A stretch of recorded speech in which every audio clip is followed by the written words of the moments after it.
Hello, everyone, and welcome back to another episode of the Sonic Movie Show. My name is Ethan, and with me here on this video game movie review journey, my friends Devin.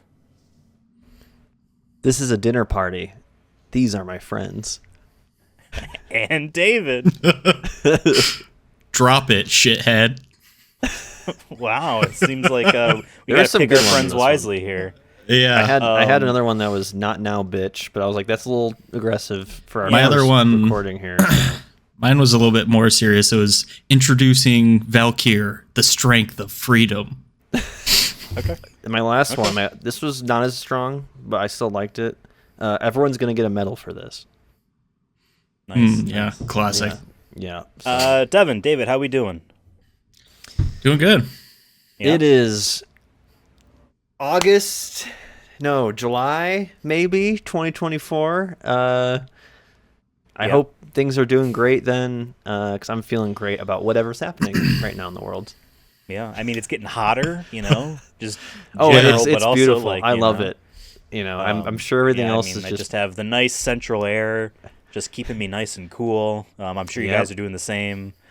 I'm dying. It's amazing. I love when it's like 90 degrees in this room and I'm recording. Well, it's nice because every year okay. I have to drive a little bit less far to the ocean. It just gets a little bit closer to me. Yeah, It's actually pretty convenient. Hey, you know what you said? They like to say two different things: make your money work for you, and make your ocean come to you. You know what I mean? That's the two It's just things. amazing. Why to go think to the that ocean? It can come to you. That we evolved from like the water, right? Like we were fish once, and we started to walk on land, and now we're evolving our habitat by making the water come back to it. It's just like we're geniuses. Actually, the most advanced. Exactly. It's kind of interesting whenever like the planet does evolution. You know what I mean? It's not even alive. I guess unless you're in Final Fantasy or whatever. But Spirits Within, remember that? It was an alien. We gotta have David watch whole that time. one though, or maybe Me actually too. I don't know. So here's the thing: we're gonna do a rewatch at some point in our lives, and I already had 2 movies on that list, and we're adding in Spirits Within. So it's gonna be Street Fighter, the '90s movie, DOA, Dead or Alive, and now Final Fantasy. That should be Spirits top Within. billing. DOA should be top billing. Those are the 3.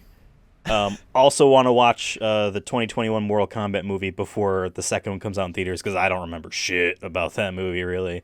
And I feel like I'm not doing a very, very fair justice for that sequel to not remember the predecessor. I guess it's really a D rank then for Ethan if he doesn't remember anything. Well, a lot of movies that's how would it should be work. D.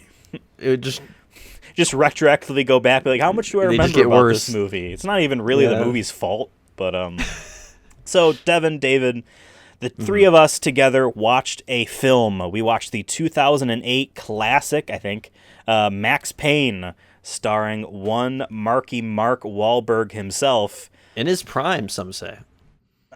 Certainly closer to it than now. Yeah. A physical prime, maybe. It was Yes. on Amazon Prime as well. That is. Whoa. It is. It is on Amazon Prime. They're a little deceptive nowadays, where it feels like, no one ever like streams movies in standard definition, and then when they're like, oh yeah, you can starting at $3.50 or whatever, I'm like, why does it say $4.29? Because HD. There was, and then there was a unrated one, but you can only buy Yeah, they had it. to buy it for like And it was like $15. $14, and I'm like, sorry, Mark. I know you're probably getting Worth a it. ping from 3 people, actually 4 people, because Bryn's mom, because Bryn watched it with me, and Bryn was like, "Oh, Mark Wahlberg, that's my mom's favorite actor." I'm like, oh, "Okay." And then I asked her if she's seen it, and she didn't, and so she went and rented it that night. So we're influencers. Is all I'm saying. Wow. We're influencers. We need to start getting some cuts here. Okay. Yeah, you gotta get a kickback. Should have gave her your promo code.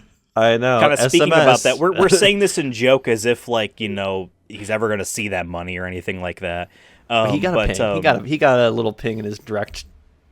We were talking about checking account. video game movies, in general here, and we brought up the Street Fighter movie really briefly. Apparently, every year that movie brings in like a few million yen into Capcom's coffers. And it's interesting, like, why are they reporting that? It's because, they funded the movie entirely themselves. So, like, and they are the ones that are benefiting. They're not like, they didn't license it. They paid for the movie. So, very interesting. But yeah, we watched the 2008 film Max Payne.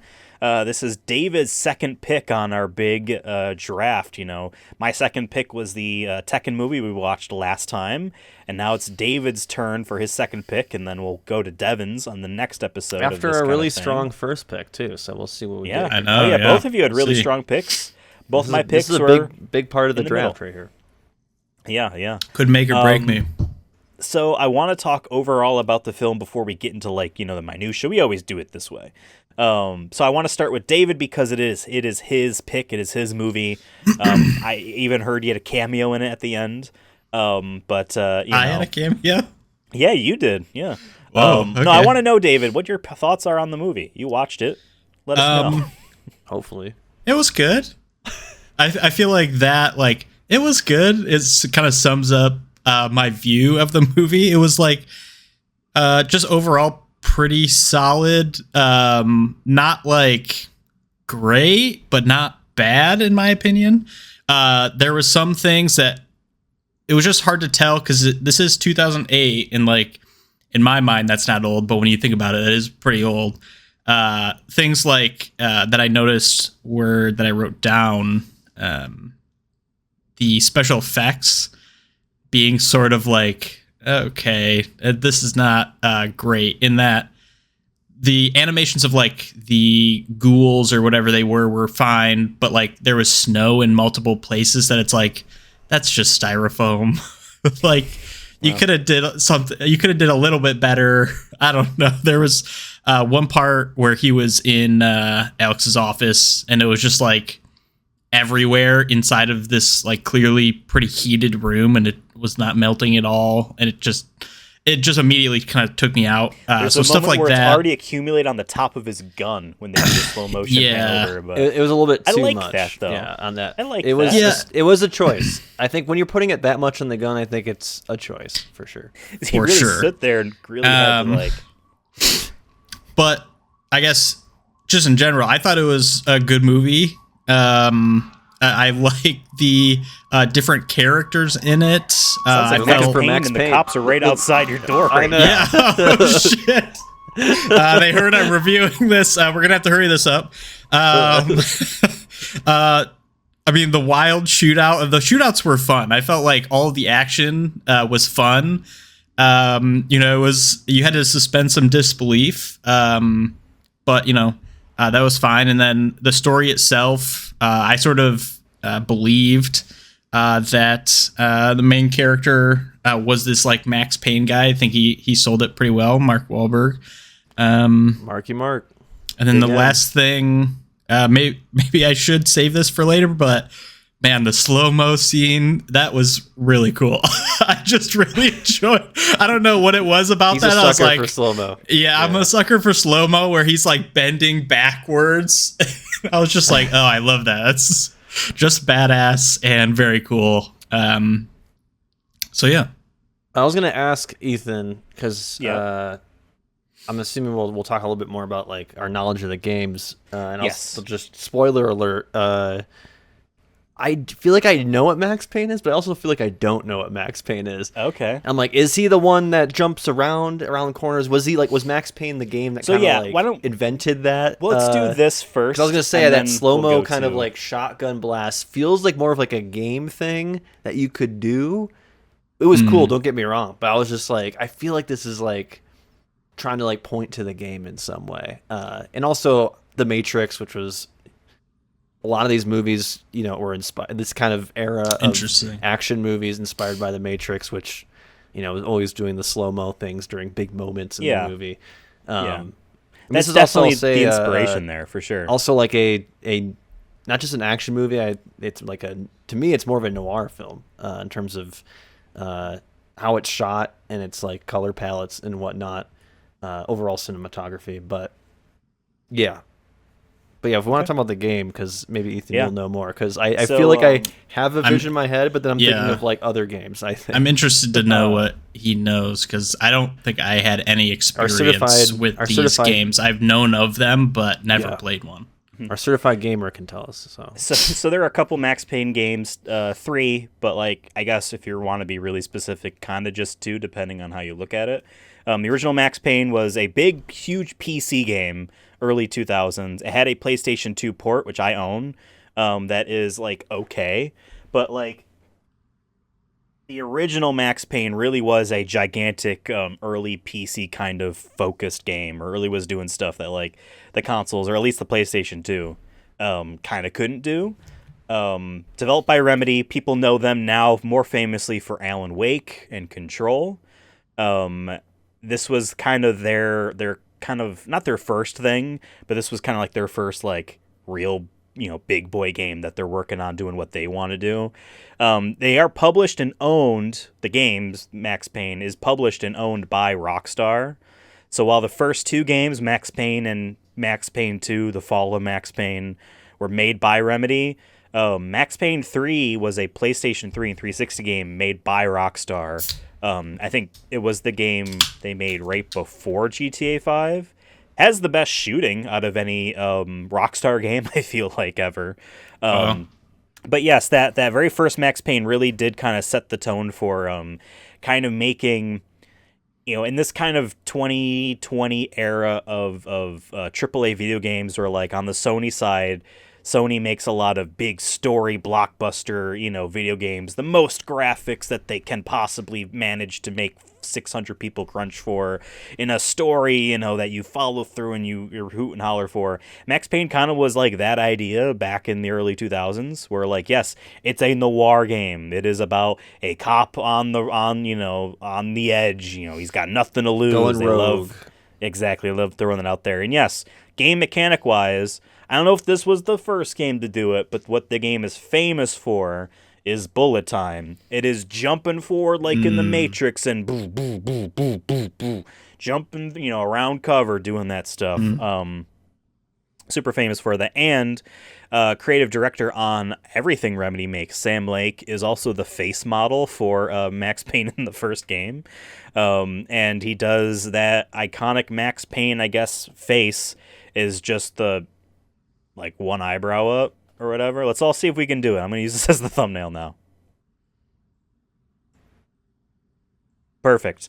Yeah, that's kind of what it is known for. I haven't played too much of the original Max Payne, to be honest, and I never played 2, and I've seen Max Payne 3, and a lot of people talk about it, but no, I haven't touched it. From what this movie seems pretty accurate to just the general vibe. You are in generally, going into buildings and alleys and getting into shotgun fire shots there. So like, we'll give more opinions about the movie later. Some alley cats. Yes, the morals of them might be a little bit, I don't know. What an out of touch phrase. I say I'm like the lovable animal everyone likes. But, alley cats are cool. Are you kidding me? Like, right. They knock a tin can off the fence. A swarm of rats. I'm gonna be like Dracula's nearby if I see a swarm of rats in an alleyway. But anyway, when I watch this movie and I see like, oh yes, the city has like almost no one in it, that actually is kind of true to the games, even though, we're kind of the game inspired by film. You make a film based off a game. The streets are too dangerous. Things like that becomes like almost a thing you're trying to do. Even though, like, that was, well, just the fact that we're making a video game in the early 2000s, of course, there's, like, no one around except the key people we need to have in the levels, But, yeah, that's kind of like the game. It's a very famous early PC game for sure. How many? You can get them on Steam. How many games are there in total? There are 3, but really 2 made by Remedy that the people, like, fans really like and respect. And Remedy is making, Rockstar is publishing it, a Max Payne 1 and 2 remake, like combined as one game. Oh, they should have Mark Wahlberg skin in the remastered. That would be funny.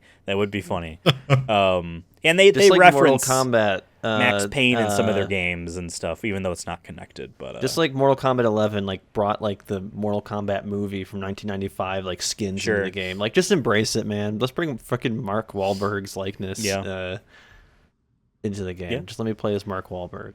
I take it neither of you have played the game, but they're on Steam. They're regularly cheap on there. This kind of made me think, hey, maybe I'll just spend a couple hours and run through it on Steam, and just see how it is. But Maybe again, we'll do a stream modern one days. day.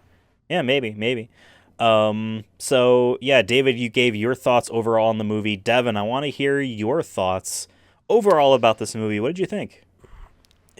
Yeah, so I feel like I've seen a lot of these kind of, even just in our video game movies with Hitman, for example, and some of our Vin Diesel movies we've watched for Chronicles of Diesel.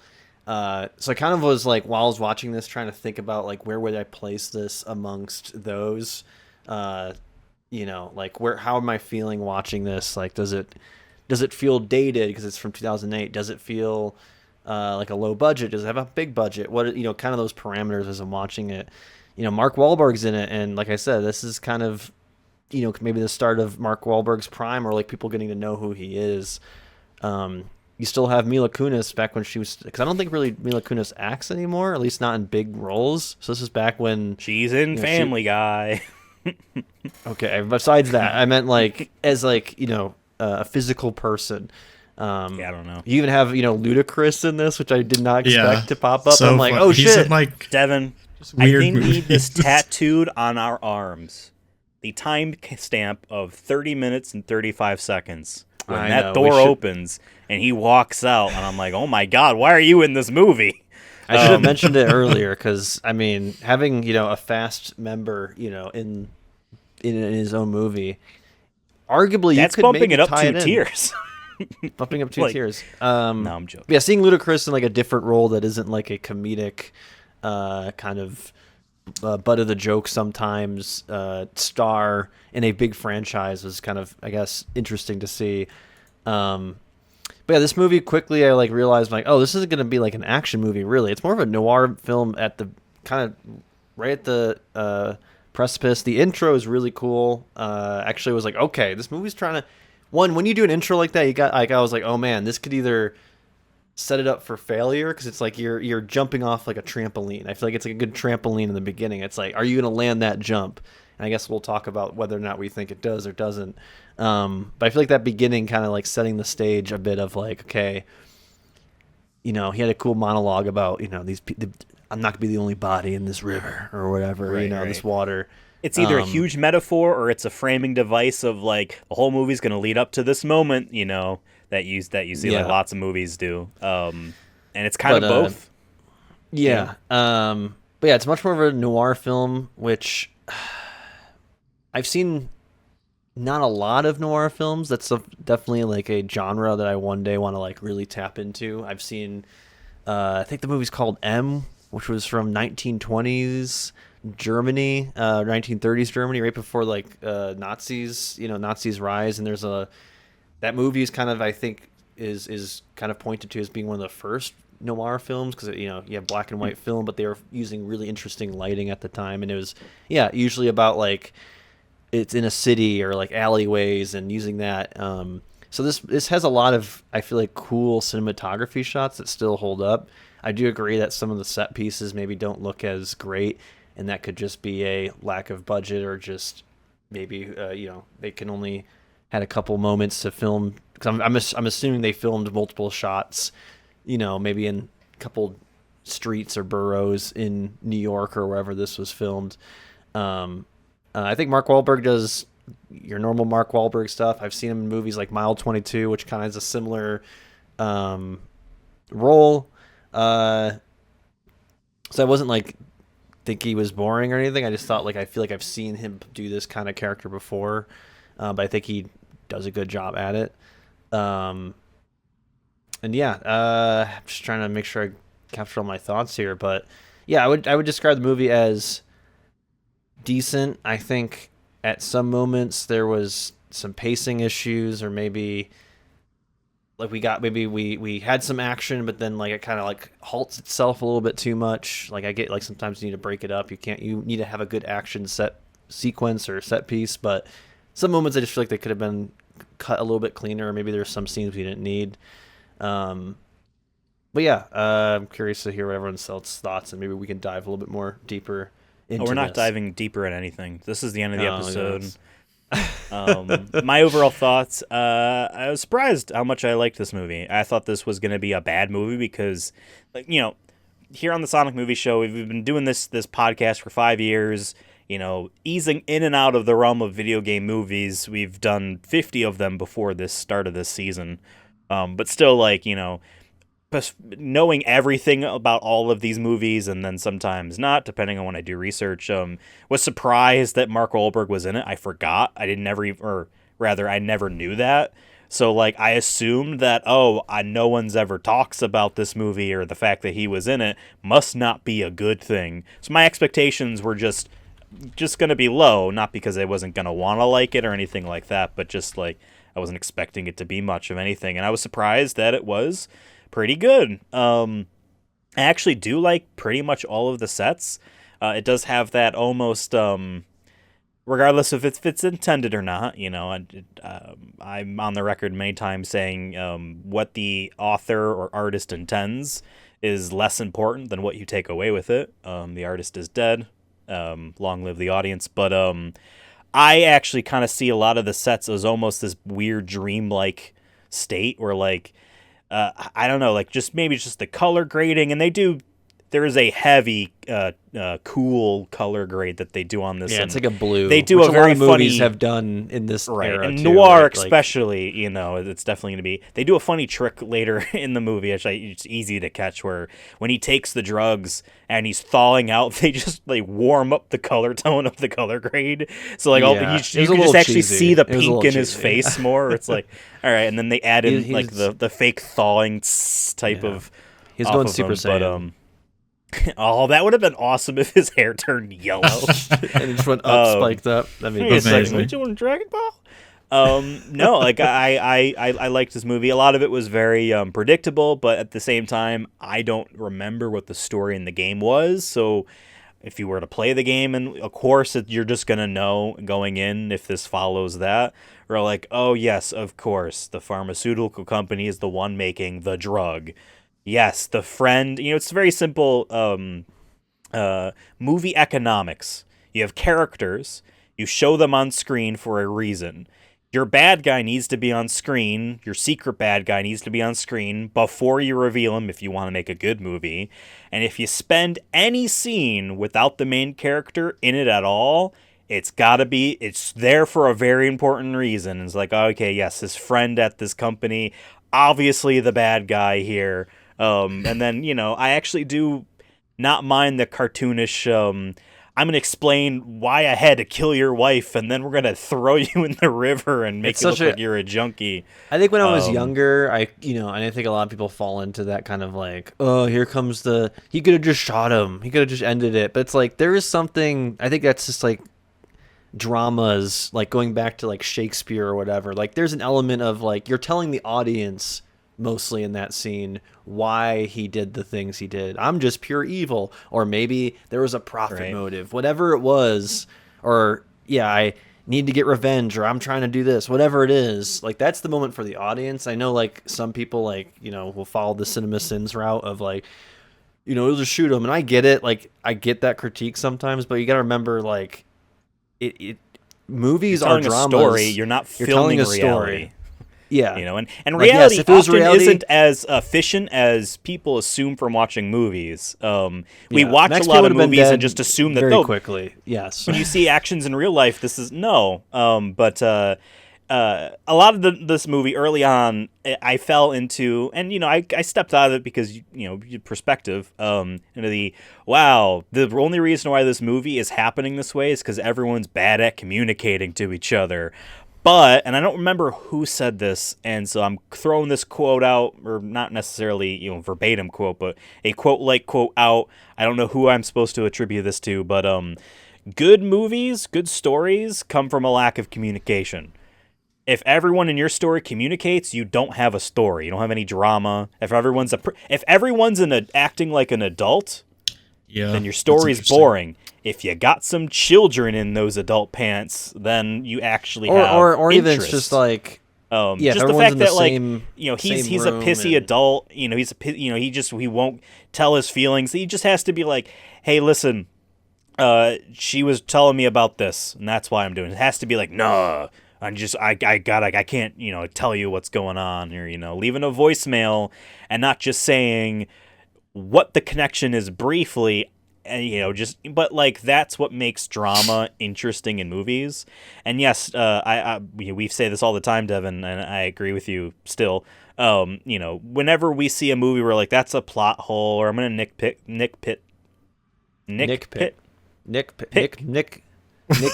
Yo, night. what is this? Nitpick. Nitpick. There we go. Whoa! Wow. We all just it's been a long day. Whenever we see a plot hole in a story, or we want to nitpick, there we go. Some aspect, like if the reason why it is the way is in service of the story, then I don't care. And if anything, that's cool, because yes, there are a lot of people who will watch a movie and don't realize that, or I say this mostly with movies, but this could be true with TV shows and I guess books even, and video games. You watch a movie and you might not even think critically if there is anything it wants to say at all. A lot of movies do have things to say, regardless of if it's a complex thing or if it's just the humans are bad, base level of communication is there. hard. Could be the theme of this movie. But whatever is in the service of that is, I think, more important than making sure everything checks up to the my list of order of operations to how to interact in the world. You know what I mean? And plot holes are fun. Like the fact that you can recognize a plot hole already to me says that you're thinking about the movie. And that's at least good, but, moving on beyond a plot hole, I think, is important. Doesn't make any sense, though, Ethan. I mean, like, is he dumb? Why doesn't he just, like, shoot everybody? He could be dumb, he would have, and he still lived. Yeah, so why don't we take one step further into this onion of a mystery and talk about our leading man, Marky Mark Wahlberg of the Marky Mark Bunch. David, what did you think about Mark Wahlberg as Max Payne, famously the movie? Owner of Whataburger, or Wahlburger? Max Payne was Wahlberg. I was going to say not Whataburger. Same difference. Yeah, I mean, I think Mark Wahlberg did a good job. I don't really have too many comments about Max Payne himself. I mean, I think he did a good job in selling this like anti-hero. He's like, killing a bunch of people at some points indiscriminately, but it's in service of this objective, and you've like bonded with him by watching the movie at that point. I guess I would say that in the fact that you did bond, or I did bond, in quotes, with him a little bit. So I felt like, I was like, yeah, it's like justified, like kill them all, get the objective, like do what you need to do. So that like it felt like guards. Yeah, right. Yeah. They don't have they don't have lives. Yeah. But no, I thought it was fun the way he did. I think the gunplay that he had was enjoyable. But I mean, overall, the character was pretty solid. Did you like his fit? His fit? Yeah. Like if you had to give him a it was check, fine. What are you saying? Mostly You're saying black. it's fine. 5. Yeah. No. I don't think he cared about his drip. He was mostly care about his dead wife and daughter. So I think son Jack, I think was the name. Oh, son. Okay. I think. No, yeah. I guess. Never mind.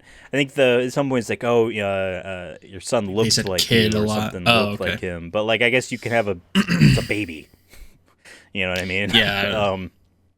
Anyway, Devin, Mark Wahlberg, Max Payne, whole character, I mean, the whole shebang. I feel like I shared a good chunk earlier, but yeah, I feel like I've seen him in these roles before. So for me, it's like I said, I don't think it stands out. Like, you know what I mean? But I don't think it needed to. I think this is a good like type of role for him where he can just kind of do the. What's his motive? Okay, is revenge. Okay, revenge, vengeance, whatever it is. And he kind of just can roll with that. I think he's good at being that. I feel like, I mean, it looked like he did all his own stunts. So that's cool. But yeah, I feel like he was fine, but he didn't need to like I said, like this is one of those roles where unless he's going for like an Oscar or something with this, which I don't think he was. I don't think people making this movie probably were either. You know, if you really, 'cause that way I would tap way more into like the noir and try to make like the most gorgeous movie with like high dialogue and like you know, you have more thriller elements of it where, you know, there's twists and turns and whatnot. This is a pretty like, it has the neo noir like setting and or noir, yeah, setting and whatnot. I said neo noir because I have the Wikipedia page up, and that's what they classify it as. But to me, it's, you know, also, you know, action. Is noir like a specific like 40s to 60s type of, or not 20s yeah, to 40s 40s? to 60s was like the noir era, but then according to Wikipedia, it's more like 1970s, 1980s. Where like the popularity in noir films kind of surged again. Kind of reminds me of like westerns. Like you have, you know, westerns from the 30s, 40s, but then it shifted around late 70s, 80s to be more, you know, in one style or whatever. Anyways, but yeah, this also, you know, obviously is an action film too, and I feel like he with what he was given and whatnot, I feel like he did a good job. But like I said, if they're trying to shoot an Oscar, go for an Oscar. He's trying to like be like, not saying he didn't put effort into the role, by the way. It's more of just saying that like he doesn't need to like, he doesn't have a scene where he breaks down crying as, you know, he lost another cop friend or whatever, you know, like he had those moments, but I feel like it's Right. the goal is just to keep the pace going. So I feel like it's really hard to make an action film and get Oscar, like, you know what I mean, where like, wow, this character has so much depth and like emotion, you know, like, Yeah. which is fine. Yeah. You don't need, not every character in every movie needs to have huge backstory or like, or not even that, but just more just like a pivotal scene where like, oh my god, I never felt so seen watching this, or wow, I'm gonna cry. Like not every movie needs that. Yeah. So, but he did his job. Yeah, He, he acted up to the potential of the movie. Honestly, he didn't that's get- probably the you best know, way to of put it. describing it. Yeah. Yeah, I liked him more than I was expecting to. I kind of agree that it wasn't like this exceptional thing that he was doing, but it fit the kind of demeanor of what I would expect this type of movie to be, almost even more so what this type of NCIS type of style of, you know what I mean, that kind of daytime television version of this type of thing. I so much of the identity, I think, of the game is attempting to, I think it ends up being campy because I think it's trying to be serious, even though it looks like it might be cheesy. But that whole, like, I mean, on the box art here, it's got literally the New York fugitive undercover cop, nothing to lose. And then the little tape says, do not cross, like, please tape. But then the other sentence is, a man with nothing to lose, like, don't cross a man with nothing to lose. Like, it, you know, it's like, Yeah, to me, like, very, screams very, more like, like yeah, you know, action he's hero, a like, renegade cop.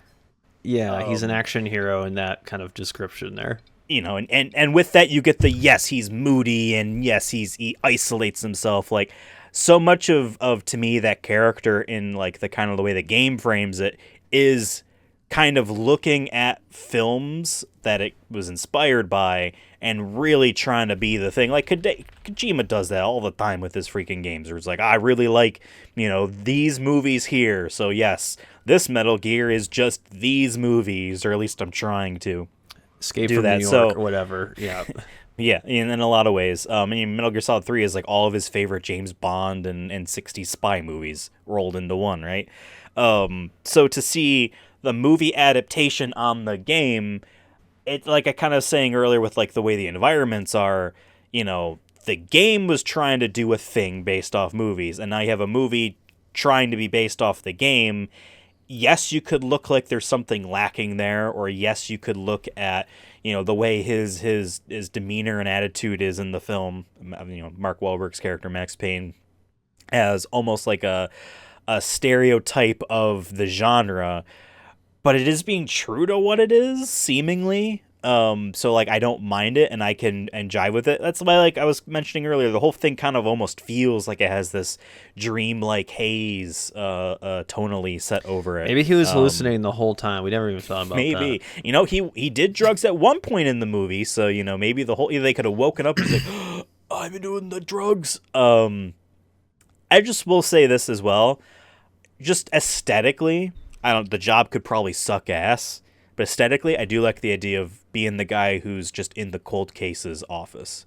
You got all these cabinets around you with dead people that they never found their killers. You know, like You can that just apply. seems... Maybe you'll get. Maybe I don't know if No, many I people don't are wanna be looking a for cop. those kind of jobs. You know, like that just seems like a cool, like, yes, like you are just a pencil pushing desk guy. You'll never see action, which I don't think I would want to either. You know, a but- compromised version of that would be just be like a funeral home, like check-in guy. Jesus. Check my- in. What I are guess you, my what are main you in point for is- today? Oh, sorry. to Another hear dead that. person. See, I guess my main point is that feels the most detective-like, as opposed to like I gotta go shoot down some bad guys type of police work detectiving that, you know, movie stuff. Like, hey, I'm just hunting down leads and trying to figure out how this person died. It was 5 years ago, you know. That stuff I think appeals to me, and I think it appeals to a lot of that kind of noir kind of sensibilities. You know, I'm not in the action. I'm just trying to follow up on some leads. Do you know this lady?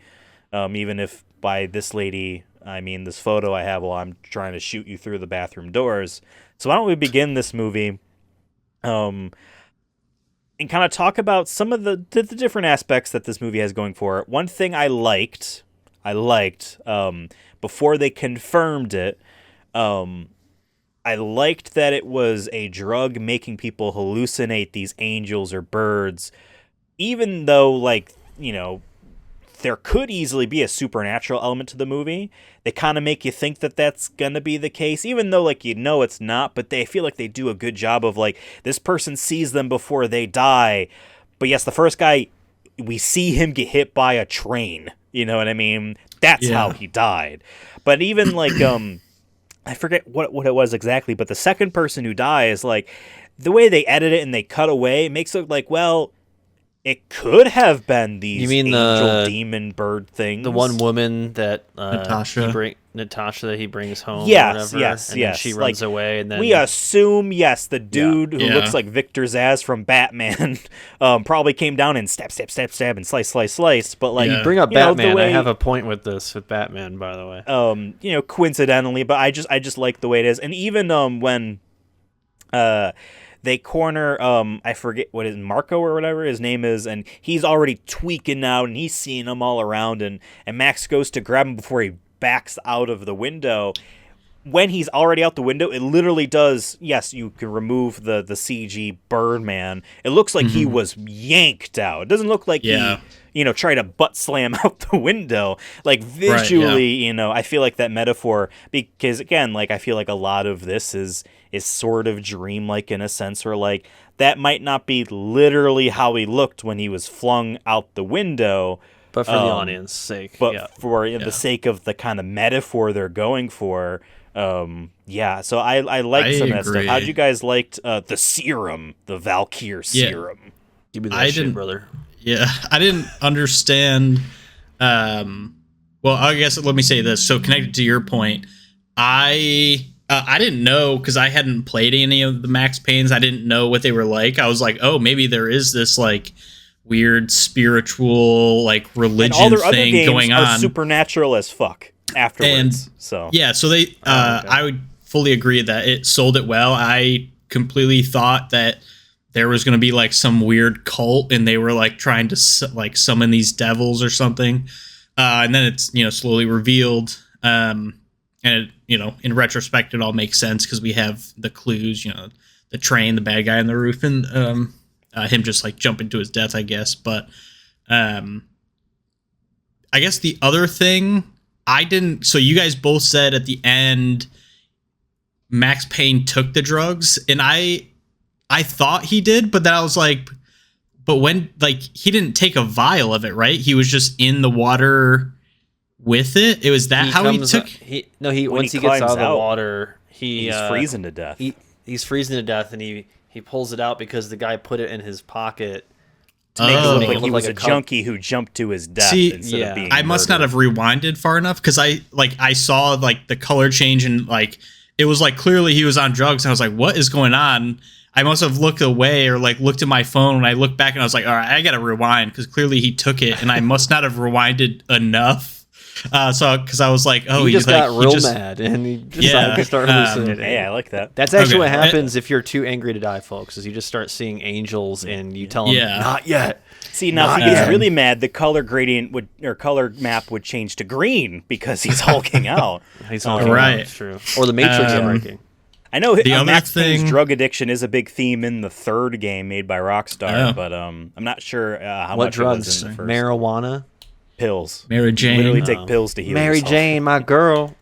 I'll just say the other thing that I enjoyed. I don't know why this pops into my head, but at one point, Mila Kunis's character, which I forget her name, goes and Sachs. visits Lona Sachs. Mona Sachs. Mona Sachs. Not okay. Moan Sachs either. Mona Sachs. Okay. You know, like not that not sounds like a like monotone something a saxophone, child would. but- Yeah, this sounds like something like a child would like write on like a ledger that people like read out, and it's like like the things where it's like it makes you say like big cock or something. Yeah. Uh, Anita BJ? Anyway, Mona- Anita BJ yeah. now? Yeah. Right, yeah. So anyway, that's not the point of this. She walks in to this like this gangster's hideout, Lincoln's place, and there was just like so many candles everywhere. Like it looked cool. But I was like, thinking to myself, I was like, who's like the gangster that has to like walk around like like takes Putting so out the much time to candles light, afterwards. putting out or lighting them. Like you have to light. Like Lincoln gets there, he's like, "What the fuck? The candles aren't lit Or yet?" it's Like, just he just loves that romantic. He's just dedicated. If they're constantly running, as one goes Maybe. out, another one's lit. You know, Yeah, it's he just just- a good yeah. system. We got True. going. If I could piggyback off that real quick, so that's a sure. good example of like this isn't realistic for how the scene would be for the environment or blah blah blah potentially, but it's a cool like kind of aesthetic going on later in the movie when Max Payne is running after the informant guy gets shot by their own people, and he's in the pharmaceutical building. He's running around and he runs into potentially to hide or escape through clearly the lab where they make it all, and then like a couple of the guys from that work there, bust down the doors and open fire on the whole place. I'm like, y'all are destroying all of the goods. Yeah. That's not what you're supposed to do. I also yeah. saw that. I also worried it was flammable, and I'm like, cool. are they just shooting Yeah. into like a just combustible like room, and then everyone just dies? Yeah. That'd be the awesome ending. Like that'd be meta Yeah. right there. Like, And then that's when the credits building roll. we cut. Yeah. That's right. Yeah. There you go, folks. Cut the film out for there, and when the bomb explodes, just have it go from that to that. Oh my god.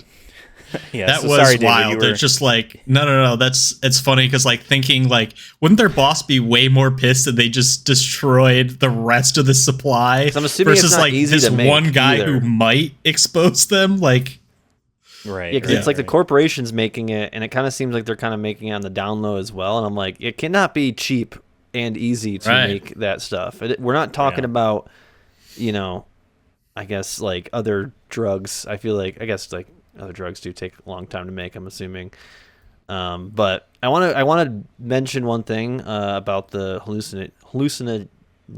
Oh my god, the hallucinations. I almost dropped it again. I want to talk about those again, just because right when they showed that, I was like, okay, this is weird. But then like, I feel like I picked up on it that it was hallucinations earlier, because I'm like, man, what other movie came out a couple years before this that was so big in theaters and kind of honestly started the interest in superhero movies after, Spider-Man?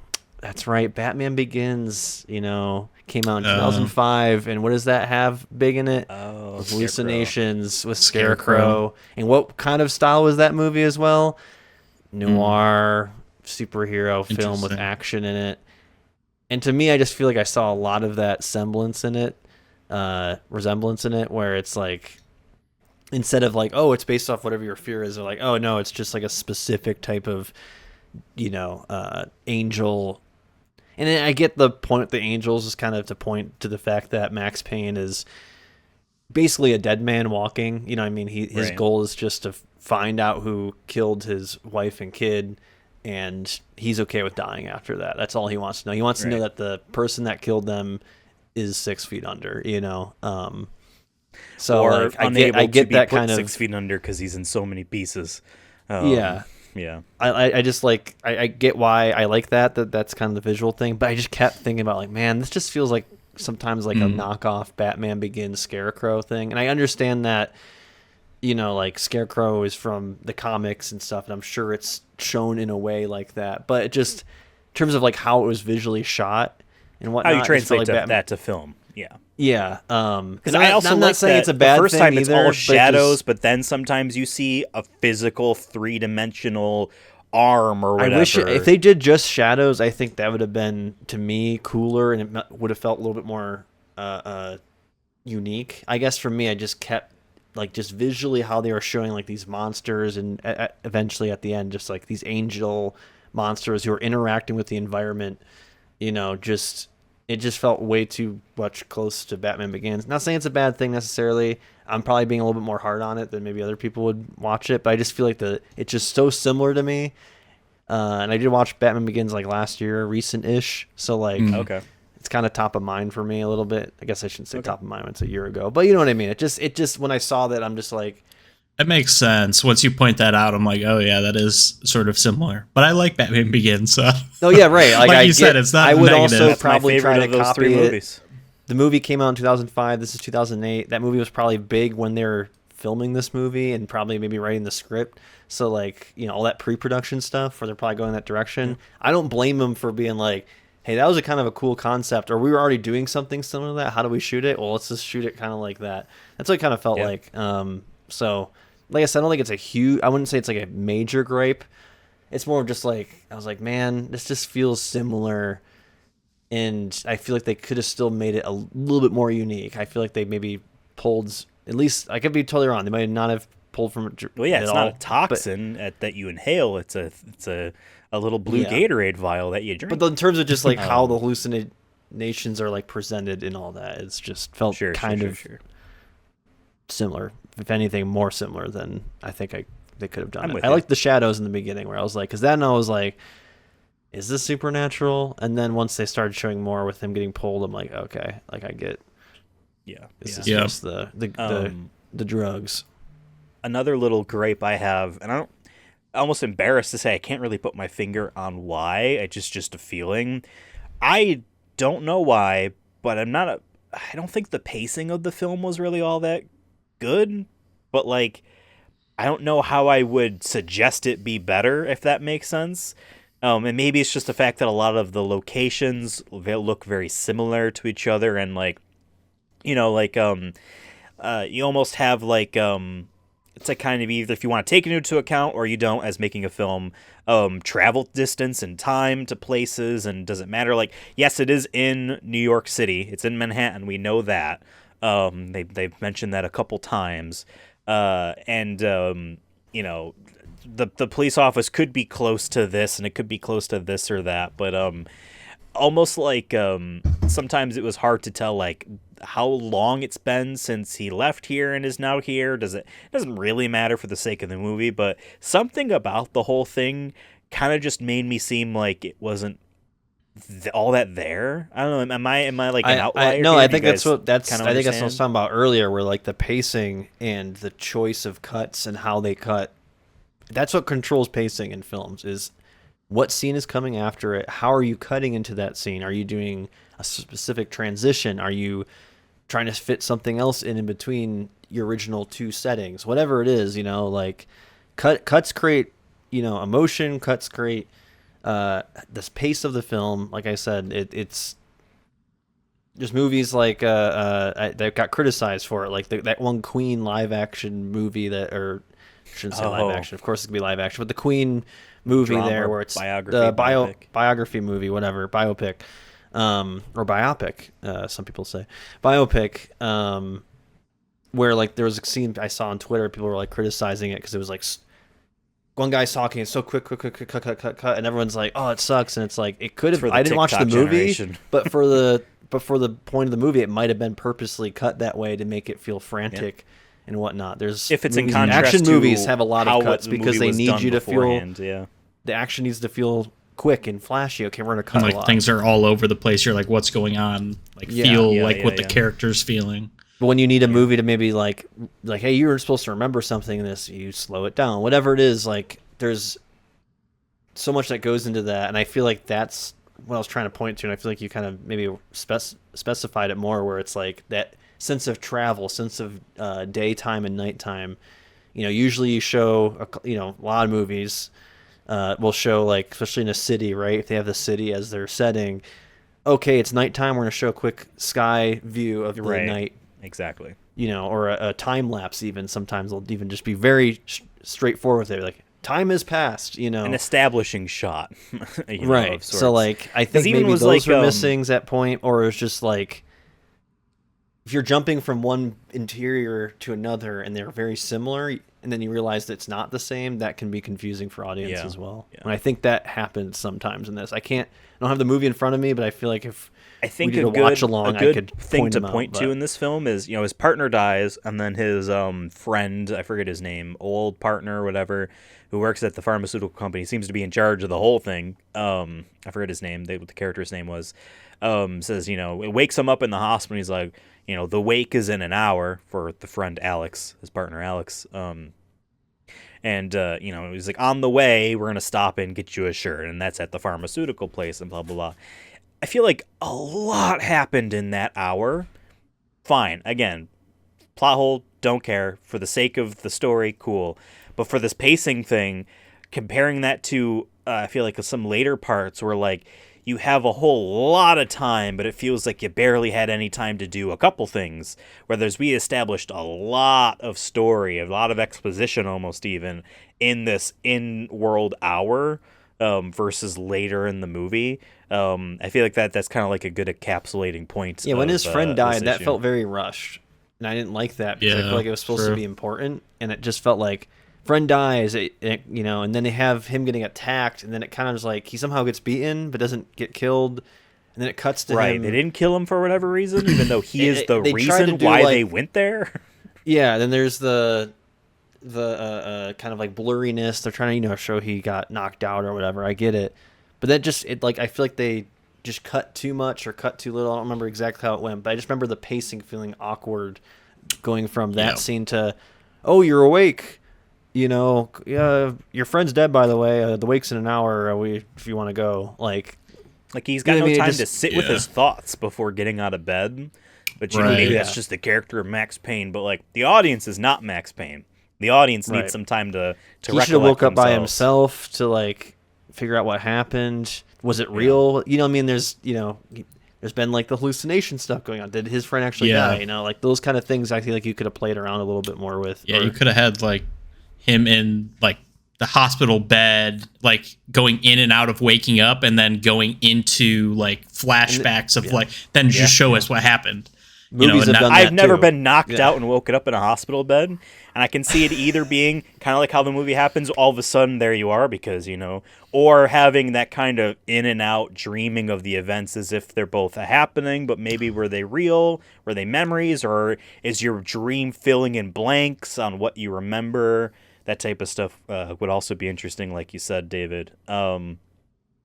Yeah, I mean, this movie, I think, again, we all liked this movie to a degree. I'm not going to speak, for both of you guys on the specifics because, I'm not you guys, but I am me. And I will say, like, again, to defend, I did like this movie. It was pretty good. It's just weird in some ways that makes it feel like I can recommend this movie for sure, but not seriously. I can't be like, yo, you got to see this movie, Yeah. man. Like, hey, you like It's gun underrated, movies, you like whatever it noir, is. you like mysteries. You got to see this. It's like This wasn't- hey, if you're a yeah. super fan of Mark Wahlberg, well, then that's a recommendation. yeah. Obviously, you like video games. Yeah. Hey.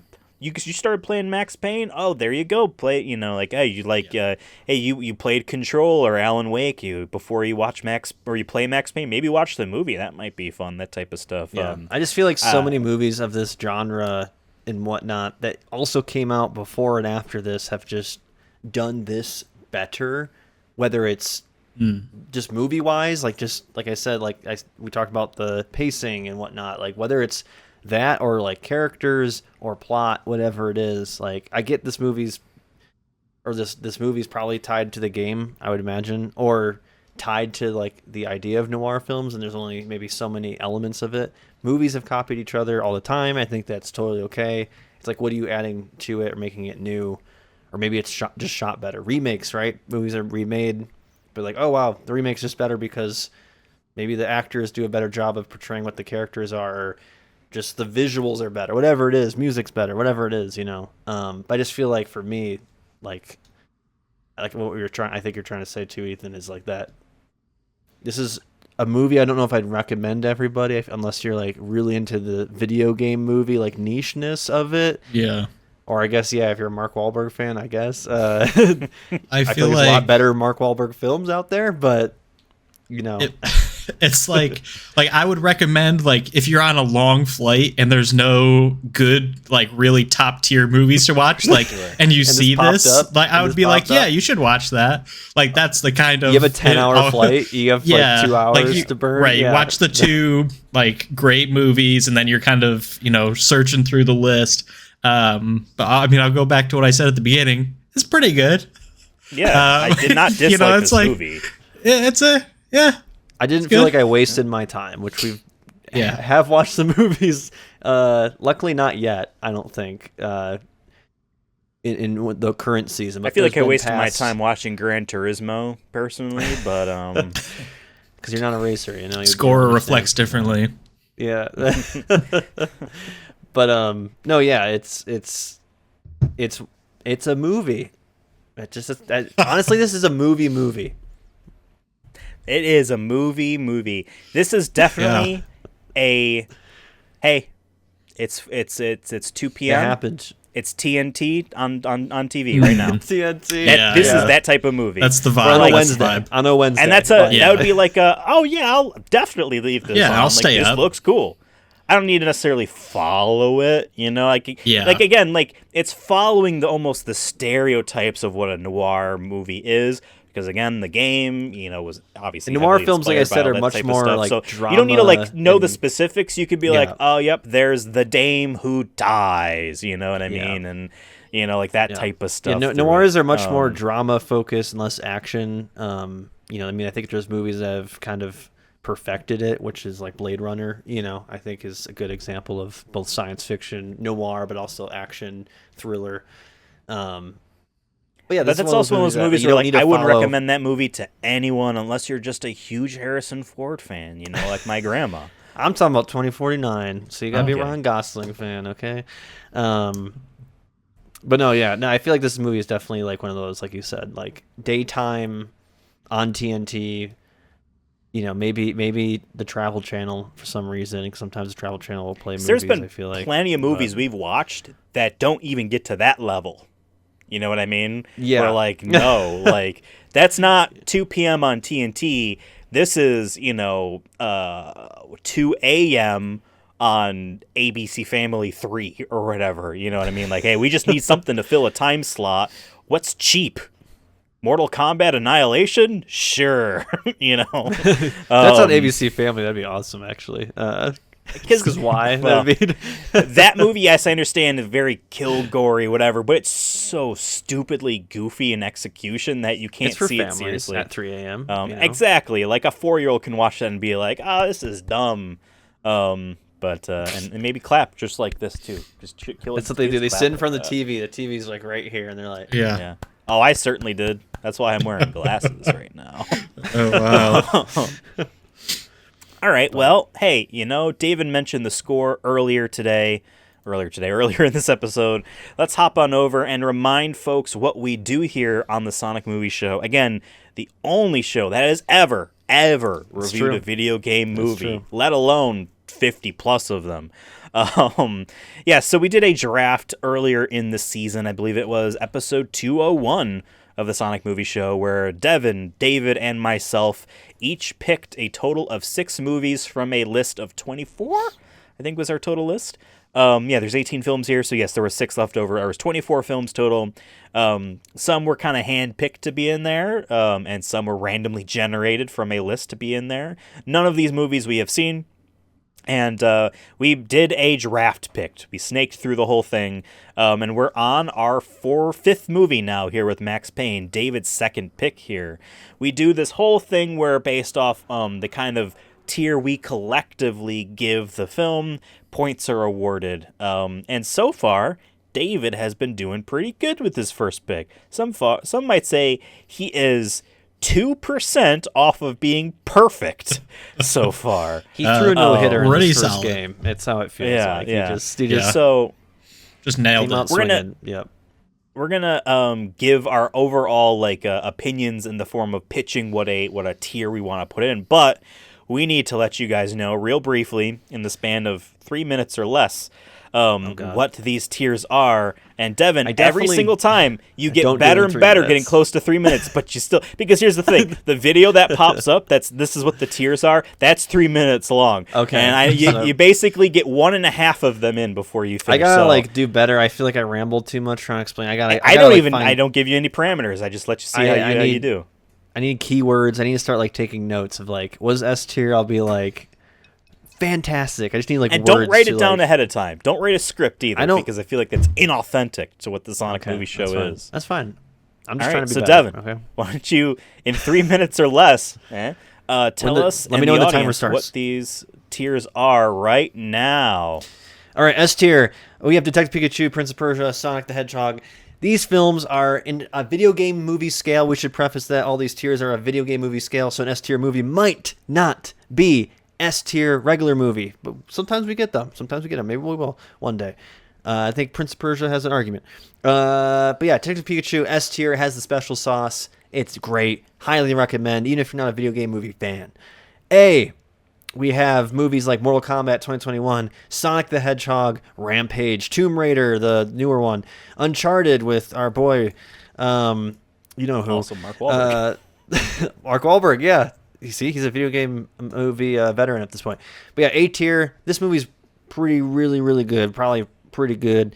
And it's maybe just missing a secret sauce. It's hard. Sometimes it's hard to tell. We have debates here. What is A and S? Sometimes I think we had that twice so far. Twice so far. So we have that. We have B, which is still really good, but maybe not great. You have Dead Space, Downfall in there. You have Mortal Kombat, the original 1995 one, but more for reasons not of filmmaking, but just it has some charm to it. We have Ni no Kuni. We have Resident Evil with a killer soundtrack starring Marilyn Manson before he was canceled. Then we have C, which is just kind of your average, just kind of okay movies, Angry Birds is in there. You have Lara Croft Tomb Raider movies with Angelina Jolie in there. We have all the Resident Evil movies pretty much in there. Most of them. We have some animated stuff in there as well. C tier, it's our longest of the list, unfortunately. Like I said, on video game curve, so maybe these would all be D, maybe even E for regular movies. I don't know. There's an argument to be made. But yeah, that's C. D is bad, or starting to be bad, pretty bad. Assassin's Creed, Doom, Final Fantasy, Spirits Within, Hitman, one of the Resident Evil movies, 2 of them actually. The Warcraft movie, despite being visually amazing, just what the hell happened, man? I'm kind of bored looking at my phone. E is bad. Don't watch these. Don't recommend. Trash. Throw them in the trash. You got Blood Rain, Monster Hunter, Mortal Kombat Annihilation, The King of Fighters. I don't even remember what happened in that one. F, we save for kind of a hopefully we'll never have an F again, because it's for the you failed, not just failed. You failed so bad that it hurts to watch, whether because it's offensive or just it's so bad. But mostly it's offensive. Postal is in there, starring I don't even remember who's in that film. I know the guy who played the main character in A Bug's Life. He is the naked uncle in that movie. What? I blurred that out of my head. I don't even remember that. Yeah. Wow.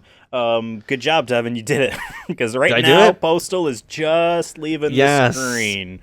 With So time to yes. spare? Wow, I really Yeah. wow. I was just so inspired by And your 3 minutes are motivational speech you had me like, I think you Yes. can do it, so. Despite all that,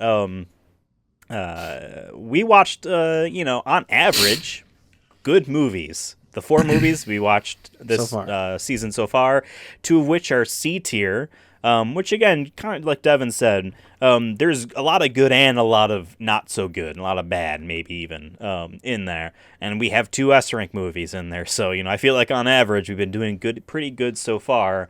So now we're at the stage where we each pitch what our tier is.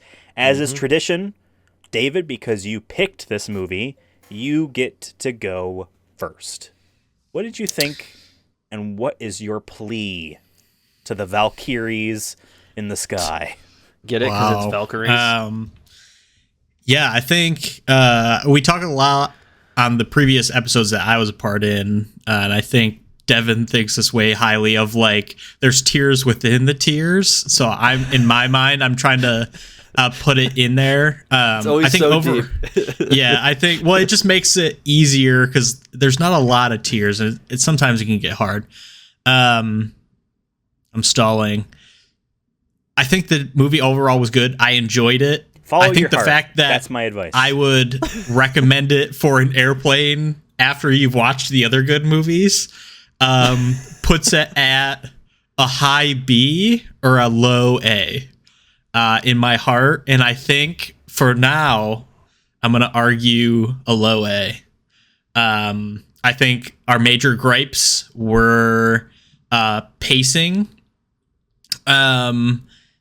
and just like an overall I don't think there was special sauce here. I think we talked about Mark Wahlberg not this is not an Emmy winning movie, so I'm saying low A for a video game movie. Okay. I feel like I always go last, and I don't like the idea second. that I'm the final second. word. So, Yeah. Why don't I go second here?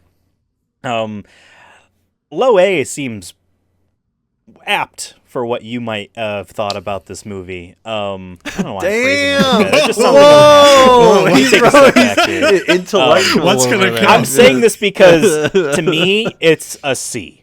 I wow. could maybe see a low B, but for me it's a C. And for again, I think it's pretty good, but like that doesn't mean good to me. Pretty good is like, yeah, it's like, it's climbing that ladder. 2 rungs up the ladder is good. We're pretty good.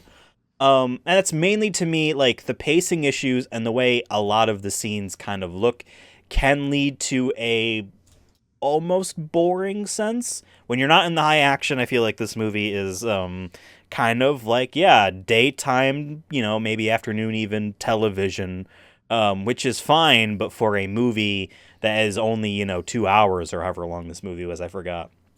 I actually forgot to look up what the box office was for this movie as well. I do have it doesn't feel like it it could be doing as much as it could be. Excuse me. It grossed $85.8 million with a budget of $35 million. Yeah, well, it made money, pretty good. sure. And sometimes those budgets don't say how much the marketing budget was either, which is annoying because like sometimes you read about like too, a movie made its money back, but then someone says like, yeah, but they also spent this much extra on marketing, so it lost. Whatever. I mean, yeah, Mark Wahlberg cost $34 million actually in this. I'm sure. 34 million. Back to my pitch. I do think that it's not that great of a film. I feel like when A tier we're talking about films that are like, hell yes, this is awesome. I had fun the whole time. It's just lacking something to make it seeming exceptional. That's what the secret sauce is. B tier, however, is there is more good than bad. And for me, it's a lot of that. And we could talk about how much of a video game movie it is relating to the source material, but the 3 of us here don't really have that knowledge to say how faithful it is. That's why we talked a lot about, noir films and what we assume the game is like based off kind of how this movie is. But taking that stuff into effect, I do feel like it was faithful enough seeming to what it wanted to be. But I just don't think that this isn't a movie I'll ever watch again. And to me, every A tier film is a movie I'd watch again.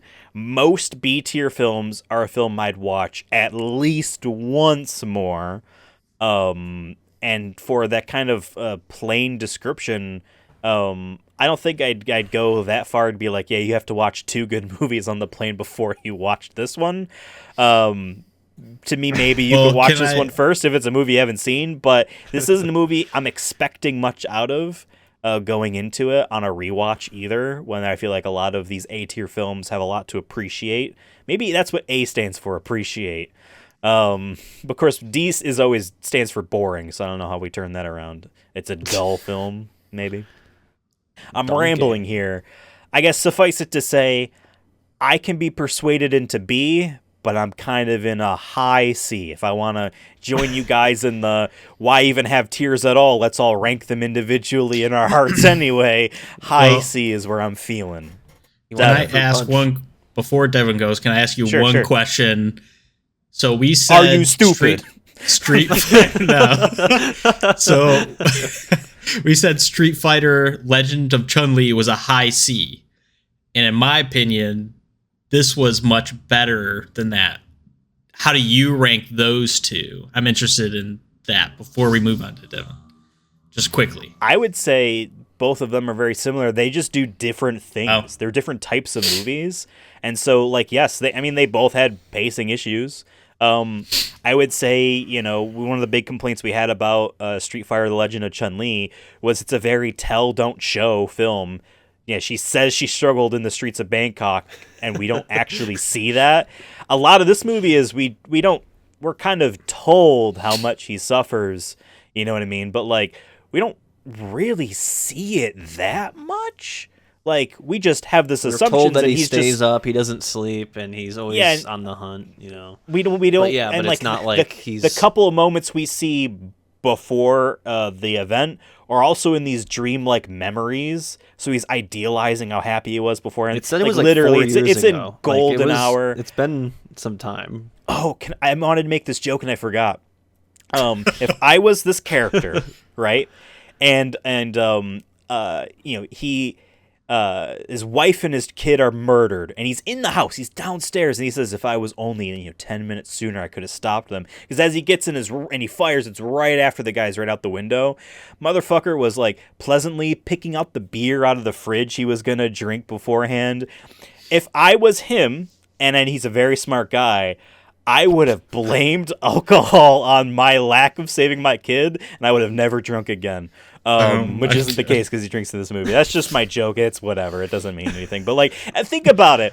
If someone you love died and you were in the house and you would be thinking about what was I doing, and you'd be thinking like, man, I was like trying to uncap this beer and drink it down. I don't know. I just find that funny. I hope that satisfies your answer, David, or your question, David. Yeah, it does. Yeah. All right, so Devin, give us a pitch. I'm curious to see how you're gonna go. So I'll say where I started, and I'll say that I feel like both of you are pulling me in 2 different directions. Because one's saying lower A, one is saying high C. He's going like fruit punch, like I said. And for me, going in to this episode before we recorded, I kept flipping. I couldn't even be like fully on one side of the fence. I have one leg on each side, where I'm in C and I'm in B, if I'm being honest. Okay. And I think this is where David, being a new member of this, that us watching 50 almost movies and having that like over 50 movies. This is 55, like video game my movies, friend. I should say. Like having that knowledge, I think, is reason why I'm on the fence, because I'm like, man, I really love Resident Evil. I know it's not a perfect film and it's kind of boring in the beginning, but the music's so good. I could almost play that movie in my head though. There's movies like Dead or Alive, which are just like special to me because they're so bad it's good. Like I'm looking at that. Like B to me still like is how I described it too, is like it's good. for the most part. Maybe there's some gripes we have with it, but it's pretty good. I had fun. And then C is like sometimes boring, sometimes just he could even be well made, but sometimes it's just I don't care. Like I don't care what I'm watching, and that's why I'm like on the fence because I feel like so many movies have done this better. I keep saying it, like done this story better, a revenge story, a noir cop, who's over his head, getting too deep in whatever, have done it before, and I get it's trying to do that right. But I just feel like it's been done better from before movies that came out and after this movie came out. So that's like, and I know, like we said, it's a video game scale, so I'm always trying to remember that, or curve rather. But I definitely don't think it's A by any means, just because like A is just Uncharted is just fucking good, man. Like I had very little critiques of that outside of like I just didn't like this dialogue. I don't even remember what I said for that. I just remember like there being very, very small critiques. I feel like I had some decent gripes with this film when it came to pacing, or like I said, feeling like I've seen this before, or like the characters are just fine. Nothing really blew me away, which is okay for what it's trying to do. But like, I don't know. But at the same time, I'm like, this movie impressed me more than I thought it would, like Ethan was saying. So I think that, which isn't always fair to grade movies like that, but it is kind of fair, I feel like, to a degree where like I'm going in thinking Angry Birds is going to suck ass. It was a C. Hey, I actually didn't hate watching it. Like I won't watch it again. I did. But but like so I feel like if I'm kind of the compromise in the middle here, I feel like because I think I'm, like I said, I'm in lower B or high C as well. Well, can I ask you, you say other movies do this better, and at one point you mentioned Batman Begins, and I'll say, do other video game movies do these better, or are you comparing this to like, in terms of atmosphere, movies? Which is noir films have to have a good atmosphere. I feel like this movie doesn't fully, I'm not fully like in the atmosphere. Silent Hill, fantastic in that element of it where it's like I am in that movie, I am unsettled watching it. Go ahead, Ethan. No, continue your point. I got something to say after that. No, I was gonna say like Resident Evil. Even I feel like I was once they get down to the basement of that building and to the the umbrella factory there or whatever. Like I feel like I'm in it. They don't make umbrellas. They don't make umbrellas. It's crazy. Even Dead or Alive, man, like as goofy and bad as that movie is, like they get to the freaking island and you're just invested into it, dude. I mean, I don't know, like there's a level of investment that I had emotionally in this film, or not emotionally, but just like attachment to like the actual setting. And it was trying. I'm not going to say it didn't try, but like I was kind of taken out from it because of either the CGI or the hallucinations just kind of taking me out of it. Like I said, it's kind of dated in that aspect. I know you said that as well. But yeah, there's also just other, like I said, I haven't watched a bunch of noir films, but other ones I have seen, I feel like just do it. At least if the plot isn't great, the setting is like they have that lockdown where it's like the darks are dark, the alleyways are long. It's just like it's a thriller. Who's around every corner? Like who can you trust? I didn't really care enough of trusting or not knowing who to trust because I'm like the setting stuff is happening. Yeah, didn't have my it makes sense in me. So if I could throw in my point here, the movie that this seems similar enough, even though this is a better movie than that, but the movie it seems close enough to every movie that we've watched so far on the Sonic Movie Show that I can think of, is Assassin's Creed.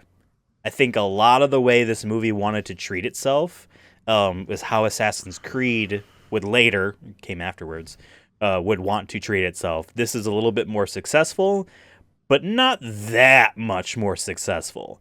The fact that the way the movie kind of treats its characters, sometimes they phase in and out of reality almost.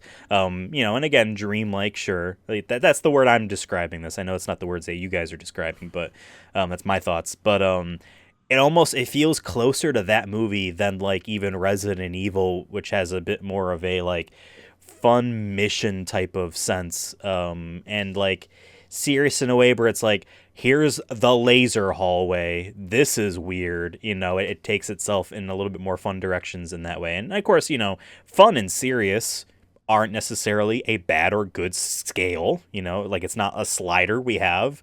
Fun does not mean good. Fun does not mean bad. Same thing with serious. But how you effectively handle that tone, is kind of what we're deciding here for good or bad. And I feel like how this handled its tone was, to me, C. High C. I'll say, but C nonetheless. Keep vying for me. Yes, keep debating. So you can pull me. No, I think I like it. This is a good discussion. Devin is just trying to beat you in the game here. I definitely let him do it. I definitely didn't expect Ethan to say a C, but I think the points you guys are making, I agree with, and I think that pulls me down to high B and probably almost to mid B. But I think it's a strong B because the entire time... When you went down the ladder, you kicked me and I fell down into D territory now, David. How are we going to handle this? I think just overall, I mean, the things we were saying, I guess I'm, like you guys said, you guys have seen many more video game movies, and I'm comparing this to The Legend of Chun-Li, and I would rewatch this movie 50 times before watching The Legend of Chun-Li again. Wow. I wouldn't rewatch it was fine either. Right, but I'm just saying, I'd rewatch Tekken over these. If they were like, you need to watch 50 movies in a row and you have the option of these two movies each time you watch it, I'd be like, all right, I'm just going to pick Max Payne. So I don't know. It just, it doesn't feel comparable in my mind. I think it's a significant amount, like a half a step higher at least than Chun-Li. No, I know. That's why I'm like in that B territory, because I'm looking at like the C tier, and I want to put this in the same realm as some of the later Resident Evils, which are mostly in C tier. That's why I'm kind of more in C tier, I think, just because those Resident Evil movies were like decently shot, have some cool action sequences, but the characters are whatever. The plot changes at a whim, which could be fun, but after a while it kind of was like, no, can we settle down for a second, please? And we figure out what's going on. Can we figure out what's going on?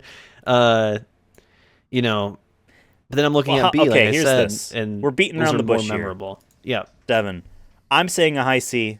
Sounds like David is saying a high B. Which tier are you picking? Because that is the decider.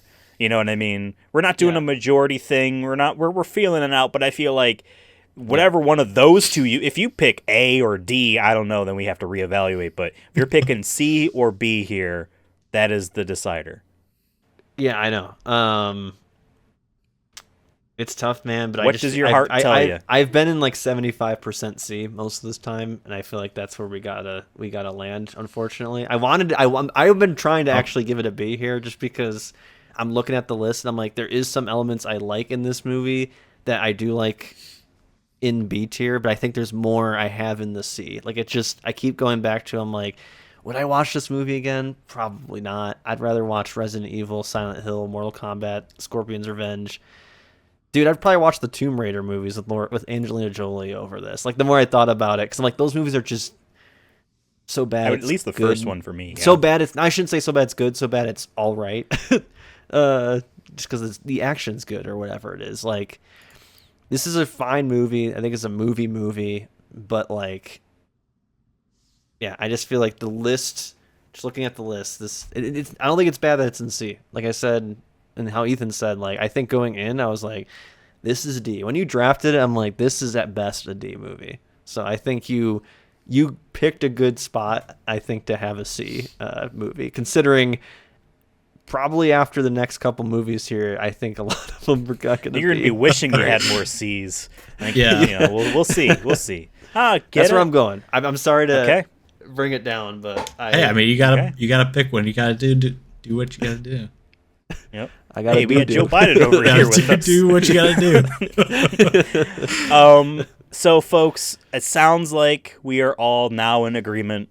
Max Payne is a C as far as the Sonic movie show is concerned. Yeah. which awards David 3 points. This is the rubric we have going on. Don't worry about counterpoints yet. That is in a couple movies from now, was our first counterpoint instance. So, David, your score has gone up by 3 points, but that is not all, is it, Devin? It is not, because we have a kind of fun element to us picking these movies that there's, we try to add. Because when we first made this game, actually, we were worried that, there's a chance, since there's so many C movies and whatnot, there's a chance we could just tie, and, it's not fun to tie in a competition. We want gold and silver, okay?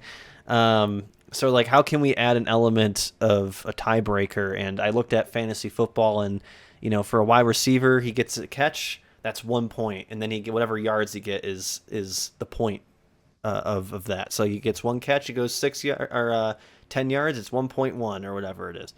So I was like, how can we do that? I'm like, a good way to kind of self-check to see, because sometimes we've liked movies and then we've looked at Rotten Tomatoes or IMDb or reviews in general, and the movie will be like, oh, actually everyone hated that, or we actually are one of the few people who like this movie, and vice versa. We've been not liking movies, and Warcraft, I think, is a good example, and has much higher reviews. Not saying amazing, but it had higher reviews than what we gave it. Great. So I looked at Rotten Tomatoes, the user score specifically, the general audience, not reviewers, but just general audience. What do people think about this film? The people who also took the time to review it, both in a positive way or negative way, to review it, to see, are we in similarities with each other? And also just to add a point tiebreaker to it. So basically, if it's an 80% on Rotten Tomatoes, you get 0.8 to whatever the number you got for the ranking. So you have a 3 here. If David gets, another 98, so far this has been very well to David, because David had a 98% with his first movie. Yeah. Here comes a 97. That'd be crazy. Hey, I might just win on just the tiebreakers. Yeah. But yeah, so I have it already up here. Do folks want to guess what the audience score is? And I'll say the tomato meter for fun, like we've been doing. Right. I'm my gonna guess. guess. Sorry, you go first. I'm gonna guess 67. Okay, I got 67. I feel like that's high, but I'm gonna guess 89. Oh wow! You're gonna think people are higher on this one? I think they are. You think we're the outliers, Ethan?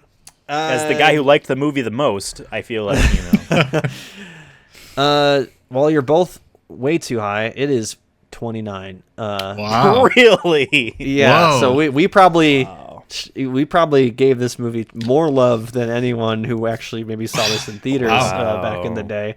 29%. That's 100,000 ratings, by the way. It isn't like 10 people reviewed it. 100,000 people reviewed this movie, and it said it was 29%. And then the tomato meter, the reviewers out of 138 gave it 16. So they have that. Holy cow. We're like, nah, this movie. Okay, See, I guess that makes me feel better about a C, because I was like, this doesn't feel like it's grading on a scale. But then when you look at the actual scale compared to all movies, you're like, all right, maybe that is fair. Yeah. It was a little bit lower than I thought, but at the same time, I feel like Rotten Tomatoes typically, I'll just say for your future guesses, not that we're keeping score, typically are lower than what you think. I think Tetris was an outlier. I really feel like it was. Those are also new, so Yeah. I feel like less reviews helps you. Yes. So, yeah, actually, I'll read one of the score. I feel like we should start doing that more. I'm going to read one of the reviews. You did it last time. Interesting. Yeah. Someone wrote, "Movie so bad I needed painkillers." This is recent, back in December. A good joke. He's addicted to painkillers, and This movie as an action flick was okay. Infinite bullets except when they weren't. I wish there was an R-rated version and a baseless plot contributing to my rating of this just being okay. Good actors, bad story. Maybe this is the director's fault.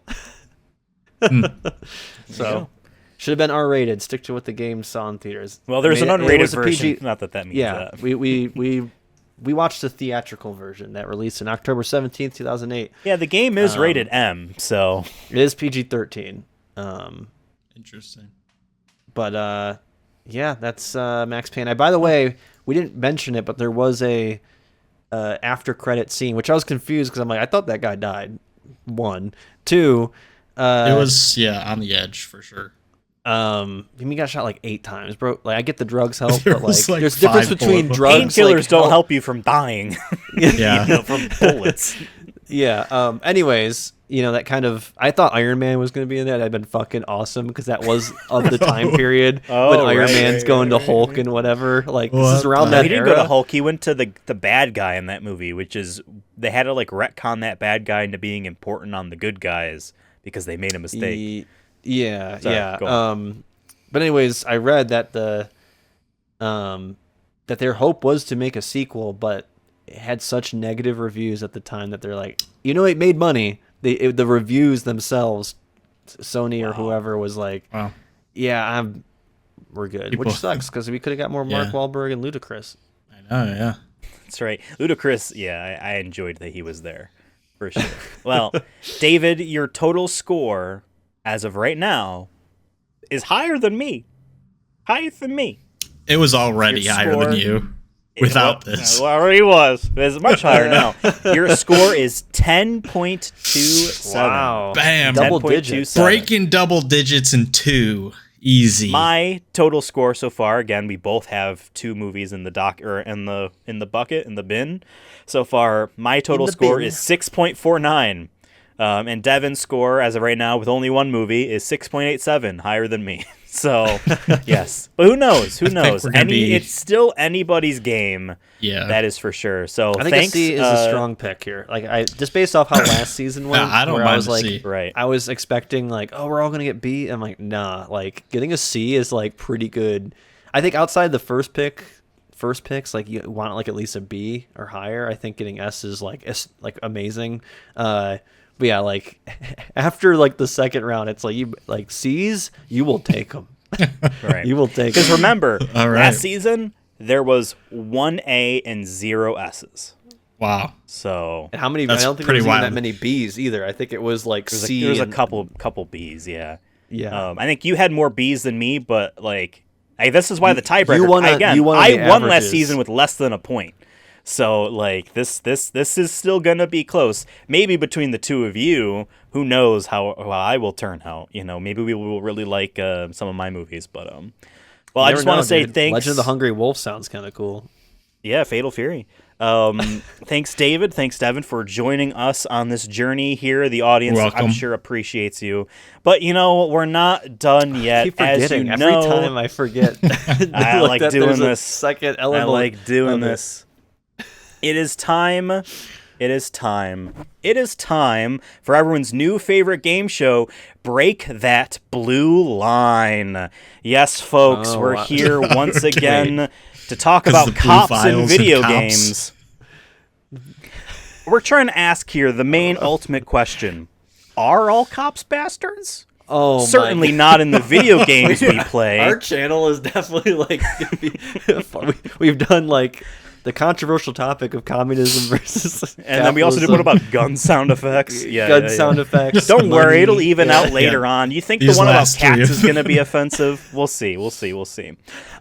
Yes, this is going to be a very simple multiple choice buzz-in questionnaire. I got 6 questions for you. I'm going to be reading them off. I'm going to be reading off a event or situation in a video game that stars a police officer. Good. And I want to ask you the question of what of the 3 things I will mention is the reason why they had to break the blue line to achieve their goal. What does Okay. breaking In the video blue games. line mean? Break the rules of being a cop. You Oh, know what I okay. mean? If there break was the any. law, potentially. Okay. Or do something that they're not normally supposed to do. How far are they willing to go to achieve their goal? So, again, this is multiple choice. I will read off the multiple choice, and you guys buzz in with your answer. If you get it wrong, the other person has a chance to steal. For every correct answer, you will get 5 points. Now, David, this is your movie. And right now, you're behind in total game show wins. You have less trophies than Devin up there. Devin has Sad. 3 wins so far. You have 2. Oh yeah, I forgot. You gotta I at least Yeah. tie. came back. You Yeah. gotta at least tie.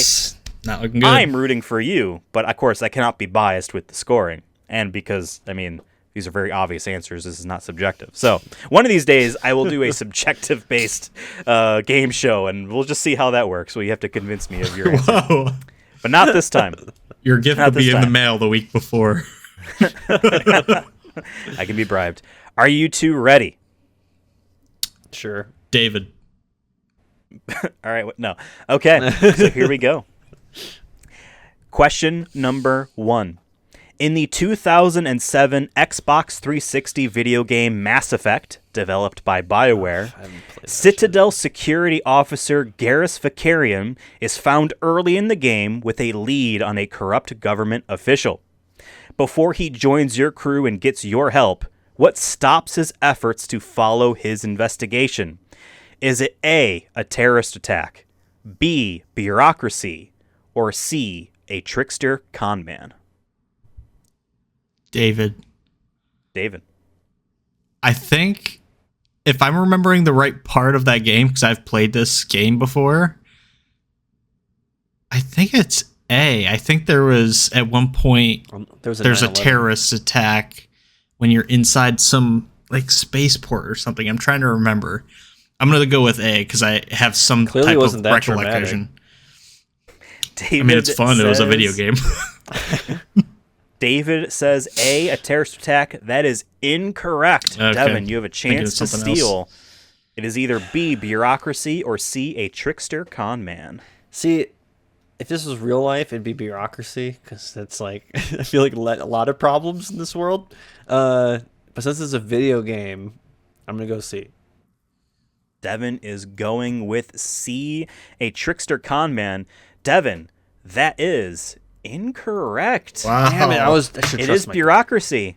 Yeah. At it again. He's you join him right as someone's telling him, no, you're crazy. This isn't anything going on. We're stopping your investigation. Yeah. Wow. So, and then basically he joins your crew. So, no one gets any points. We are on question number 2, still tied with 0-0. How many questions are there again? 6 in total. 6 in total. I usually do 6. So, question number 2. In the 1998 Sony PlayStation video game Parasite Eve, developed by Squaresoft, NYPD rookie Aya Bree goes on a date to see an opera performance at Carnegie Hall. After every person besides her spontaneously explodes, Aya fights what kind of monsters in the streets of New York City? This is Is breaking it the A? blue line? Is it A, neo-mitochondrial creatures, B, neobacterial creatures, or C, neoviratical creatures? Bruh, same difference for all of these. Oh my gosh. Devin, I'm just going to go first. Go for it. A. I don't even care. Just give me A. Devin says A, mitochondria. Some might even refer to that as the powerhouse of the cell. Yeah. Yep, that's right. Now, what does that mean? I don't know, but everyone knows that phrase. I guess. I don't know. Devin, that is correct. Yes. God 5 points. damn it. I was really banking on you getting rid of one of the answers. Neo-mitochondrial Yeah, creatures. that's- Yeah, wow. the mitochondria in the opera performer, was she an alien something? That doesn't make any sense. But I guess So they I don't know. exploded because their So, mitochondria got too big, maybe? she infected everyone and they all exploded. But Aya didn't, because guess what? The opera performer, her twin sister's kidney donor or something like that. So, and then it's something. It's strange with Spoilers, DNA. dude. That sounds I want to play cool. through that game. I was gonna play. It's at the beginning of the game. It's at the beginning of the Next game. week, yeah. Okay, Devin, you are in the lead with 5 points. Shit. We're on to W. question number 3. Still anyone's game. Okay, question 3.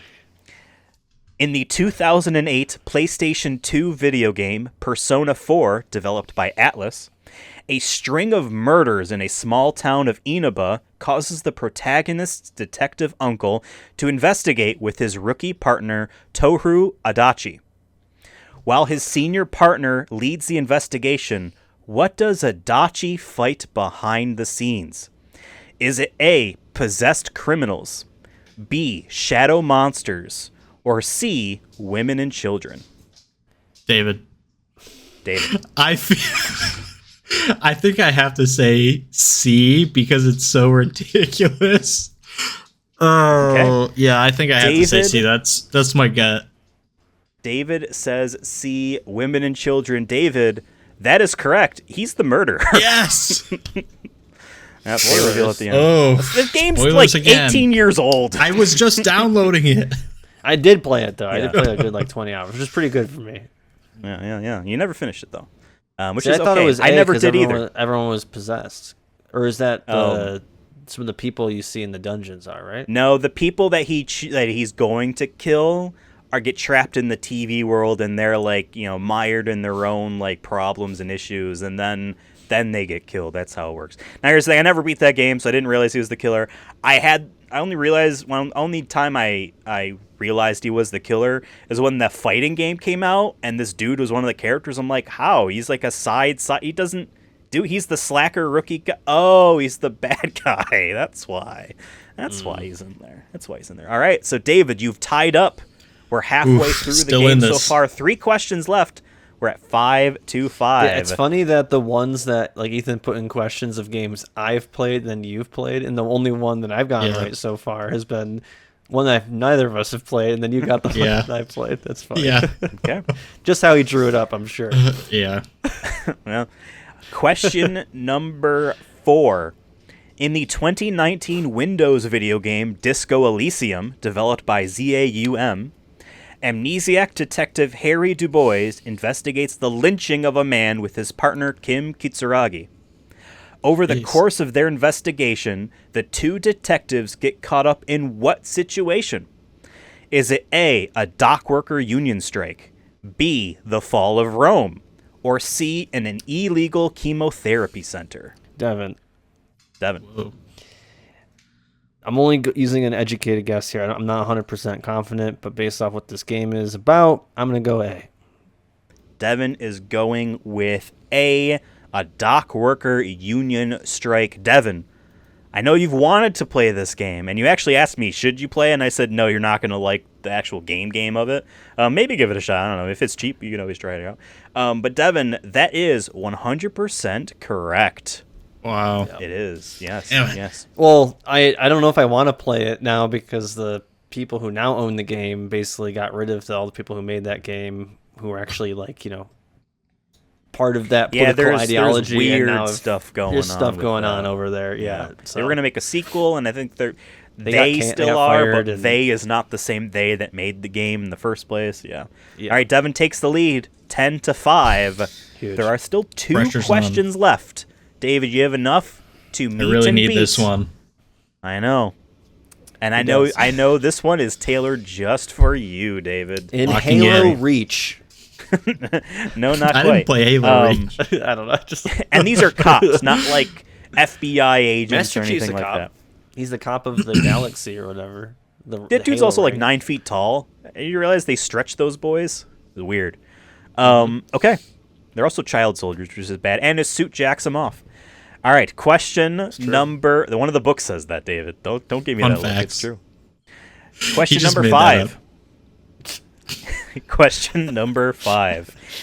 In the 1983 arcade classic video game Mappy, developed by Namco, Police Mouse Mappy infiltrates an old mansion to recover stolen property, such as the Mona Lisa, from a group of gangster thieves.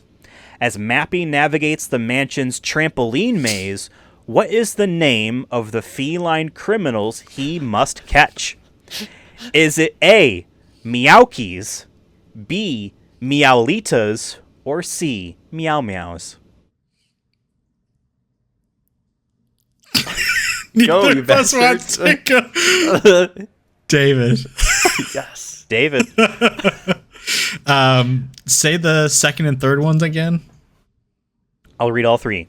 A, Okay. Meowkies, B, Meowlitas, and C, Meow Meows. I think they were trying to be cheeky and they called them Meowlitas, like senoritas. David says B, Meowlitas. David, that's incorrect. Oh, come Devin, on. you have a chance to steal.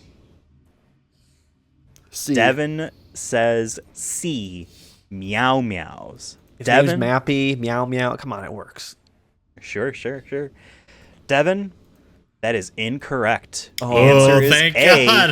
Meowkies. I don't know why.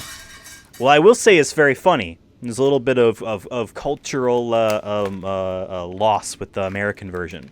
So the boss of all the Meowkies, his name is a play on the onomatopoeia of Japan's onomatopoeia for saying meow as a cat is Nyan, Nyan.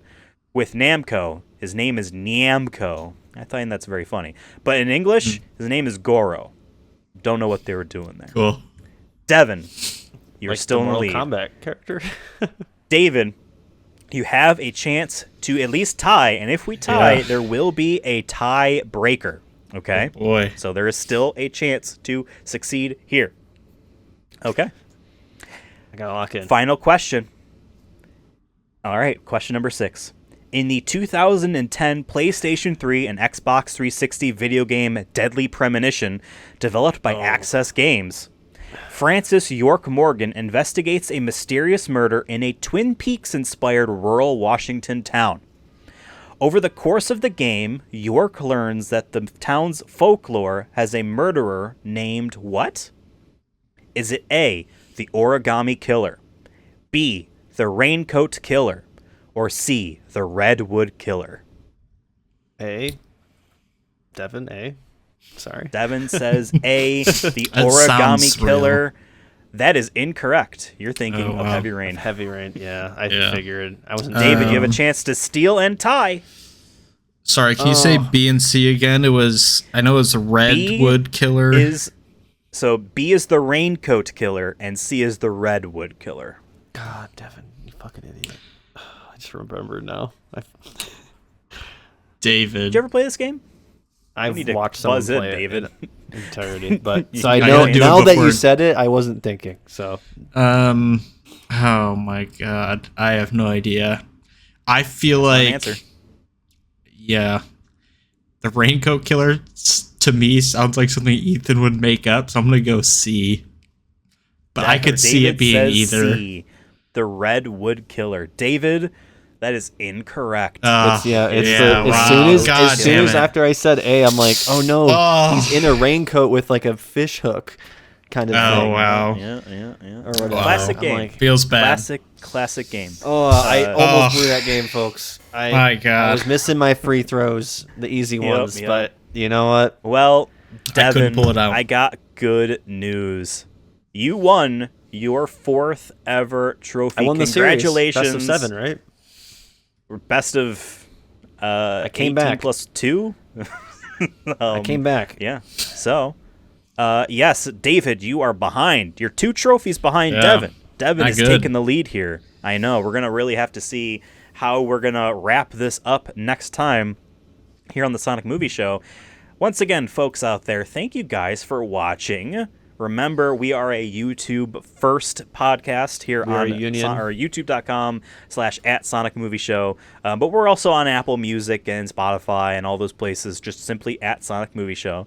Pocket You can catch up Casts. with us on social, on Twitter, TikTok, Instagram, and Threads. Again, @SonicMovieShow. And we're not on Etsy yet. I don't know what we would make. Burn CDs of the episode. that'd be kind of I cool. don't know. I tried, dude. That tech, I was naive on how CDRs work and DVDRs, and That I would used to be love my to try to thing, figure that dude. out. That was my. Well, it was thing getting with to the my point where it's MacBook- like- my Mac Home or whatever it was called when I was a kid. Not a kid. but Yeah, like a burning all teen. those things. But for podcasts, we have hour-long podcasts, and that's yeah. like one CD, because there's like a limit on the length of a thing you can have, not just file size. So it's like, I don't want to have a one CD of one per episode. for like our 200th episode. Just one of one. There's only one in the world, hand signed by us, We're and just we gonna give it away throw it. for Yeah. billions of dollars. Yeah, we throw it into the crowd. Yep, Whoever Anyway, catches it has folks. to pay. $1 billion. Thank you guys for watching. We will see you next time. As we always say here on the Sonic Movie Show, Max Payne out. David out. Max. Payne.